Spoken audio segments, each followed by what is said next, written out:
Comment savoir qu'on est du diable?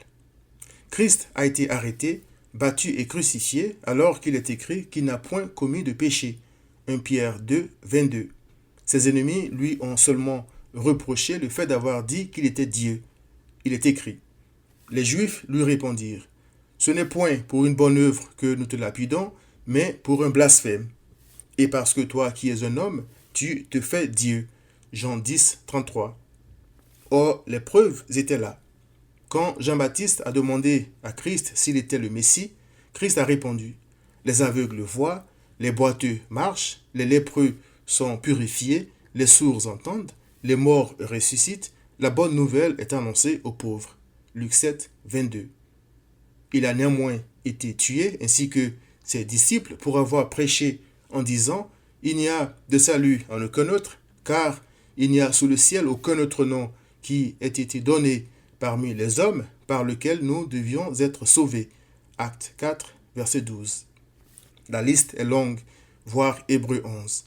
De sa prison, Paul a écrit aux Philippiens pour les encourager à demeurer fermes dans la foi sans se laisser aucunement effrayer par les adversaires. Cette adversité était, selon Paul, une preuve de perdition. Philippiens 1, 28. La preuve donc, selon Paul, qu'un homme est du diable, c'est son manque d'intérêt, sa haine ou son opposition constante à Christ.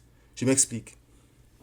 Si cette entreprise ou cette œuvre, c'est-à-dire la prédication de Christ crucifié, vient des hommes, elle se détruira. Mais si elle vient de Dieu, vous ne pourrez la détruire. Ne courez pas le risque d'avoir combattu contre Dieu. Acte 5, 38 à 39, avait dit un influent pharisien nommé Gamaliel lorsque des gens persécutaient les apôtres de Christ. Combattre contre Dieu est exactement ce qu'ont fait et font ceux qui s'opposent à Christ et persécutent ses brebis.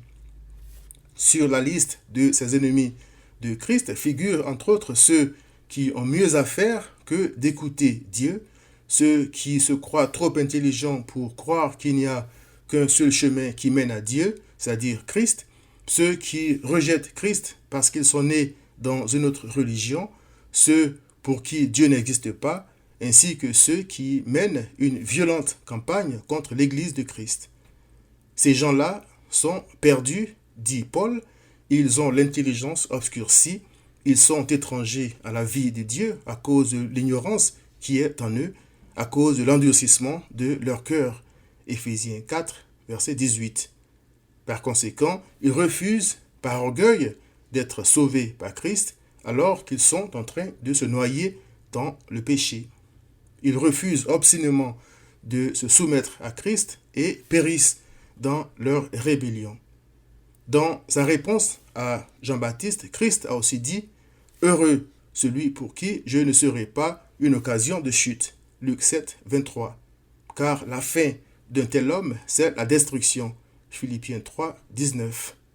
Christ a demandé à ses disciples « Et vous, qui dites-vous que je suis ?» Matthieu 16, verset 15. Il est écrit « Simon-Pierre répondit « Tu es le Christ, le Fils du Dieu vivant. » Cher ami, que réponds-tu à cette question? Qui est Christ pour toi? Ton Seigneur et ton Dieu, j'espère. Sinon, viens à Christ.